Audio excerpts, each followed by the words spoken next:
simples toques apenas, o milagre pode acontecer. Até as vestes de Jesus, elas são cheias de poder. Foi meia multidão e uma mulher dele tocou. Naquela hora ele sentiu, virtude dele ali saiu, e ela curada ficou. Toque em Jesus agora, Ele está passando aí. Se você nele tocar, virtude dele vai sair e o milagre vai acontecer. Foi meia multidão e uma mulher nele tocou. Naquela hora ele sentiu, virtude dele ali saiu, e ela curada ficou.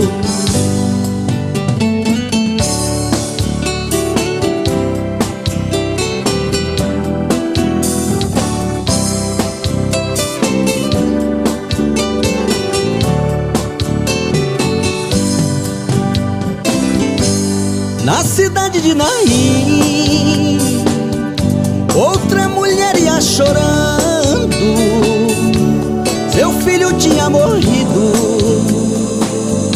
e a multidão ia levando. Foi quando Jesus chegou e aquele enterro ali parou. Jesus tocou naquele esquife e na mesma hora o morto ressuscitou.